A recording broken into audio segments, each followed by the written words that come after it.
Mesa, Reverend Rock. I'm grateful for your generous invitation to state my views.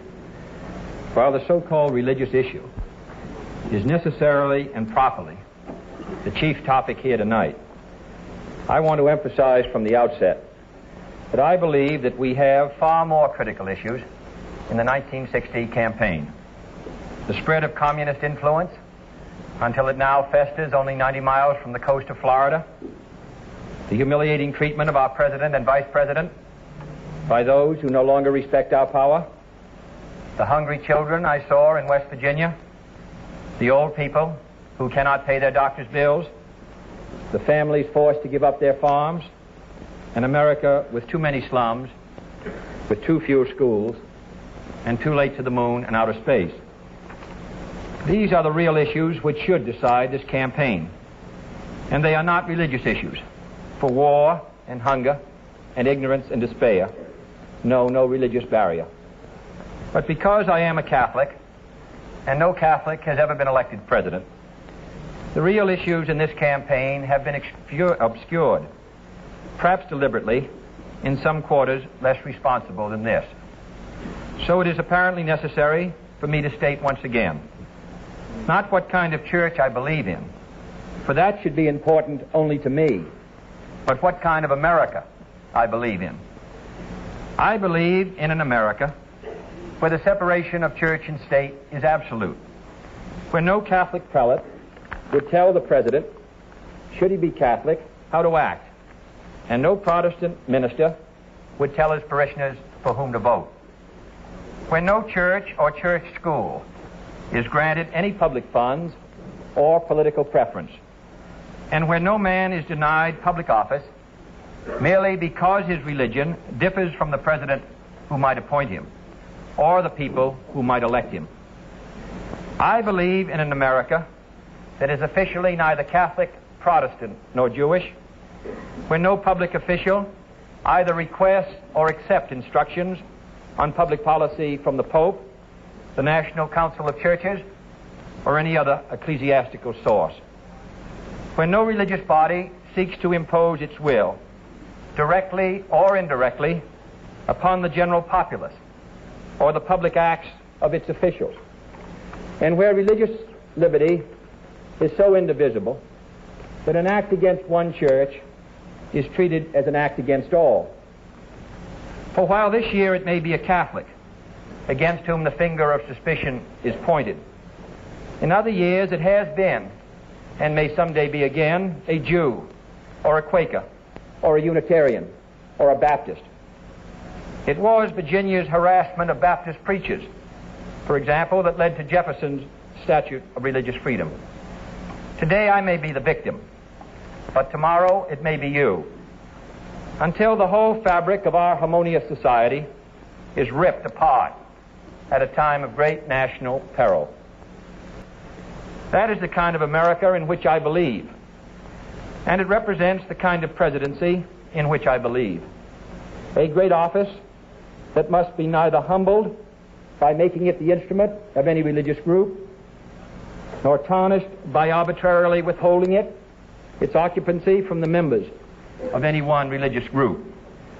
I believe in a president whose views on religion are his own private affair, neither imposed upon him by the nation, nor imposed by the nation upon him as a condition to holding that office. I would not look with favor upon a president working to subvert the First Amendment's guarantees of religious liberty, nor would our system of checks and balances permit him to do so. And neither do I look with favor upon those who would work to subvert Article 6 of the Constitution by requiring a religious test, even by indirection. For if they disagree with that safeguard, they should be openly working to repeal it. I want a chief executive whose public acts are responsible to all and obligated to none, who can attend any ceremony, service, or dinner his office may appropriately require him to fulfill, and whose fulfillment of his presidential office is not limited or conditioned by any religious oath, ritual, or obligation. This is the kind of America I believe in. And this is the kind of America I fought for in the South Pacific and the kind my brother died for in Europe. No one suggested then that we might have a divided loyalty, that we did not believe in liberty, or that we belonged to a disloyal group that threatened, I quote, the freedoms for which our forefathers died. And in fact, this is the kind of America for which our forefathers did die. When they fled here to escape religious test oaths that denied office to members of less favored churches, when they fought for the Constitution, the Bill of Rights, the Virginia Statute of Religious Freedom, and when they fought at the shrine I visited today, the Alamo. For side by side with Bowie and Crockett died Fuentes and McCafferty and Bailey and Bedillo and Carey, but no one knows whether they were Catholics or not, for there was no religious test there. I ask you tonight to follow in that tradition, to judge me on the basis of 14 years in the Congress, on my declared stands against an ambassador to the Vatican, against unconstitutional aid to parochial schools, and against any boycott of the public schools, which I attended myself. And instead of doing this, do not judge me on the basis of these pamphlets and publications we have all seen that carefully select quotations out of context from the statements of Catholic Church leaders, usually in other countries, frequently in other centuries, and rarely relevant to any situation here. But let me say, with respect to other countries, that I am wholly opposed to the state being used by any religious group, Catholic or Protestant, to compel, prohibit, or prosecute the free exercise of any other religion.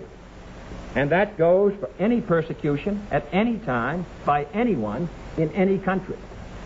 And I hope that you and I condemn with equal fervor those nations which deny their presidency to Protestants and those which deny it to Catholics. And rather than cite the misdeeds of those who differ, I would also cite the record of the Catholic Church in such nations as France and Ireland, and the independence of such statesmen as de Gaulle and Adenauer. But let me stress again that these are my views. For contrary to common newspaper usage, I am not the Catholic candidate for president. I am the Democratic Party's candidate for president, who happens also to be a Catholic. I do not speak for my church on public matters, and the church does not speak for me. Whatever issue may come before me as president, if I should be elected, on birth control, divorce, censorship, gambling, or any other subject, I will make my decision in accordance with these views, in accordance with what my conscience tells me to be in the national interest, and without regard to outside religious pressure or dictates. And no power or threat of punishment could cause me to decide otherwise. But if the time should ever come, and I do not concede any conflict to be remotely possible, when my office would require me to either violate my conscience or violate the national interest, then I would resign the office, and I hope any other conscientious public servant would do likewise. But I do not intend to apologize for these views to my critics of either Catholic or Protestant faith, nor do I intend to disavow either my views or my church in order to win this election. If I should lose on the real issues, I shall return to my seat in the Senate, satisfied that I tried my best and was fairly judged. But if this election is decided on the basis that 40 million Americans lost their chance of being president on the day they were baptized, then it is the whole nation that will be the loser in the eyes of Catholics and non-Catholics around the world, in the eyes of history, and in the eyes of our own people. But if, on the other hand, I should win this election, then I shall devote every effort of mind and spirit to fulfilling the oath of the presidency, practically identical, I might add, with the oath I have taken for 14 years in the Congress. For without reservation, I can, and I quote, solemnly swear that I will faithfully execute the office of President of the United States and will, to the best of my ability, preserve, protect, and defend the Constitution, so help me God.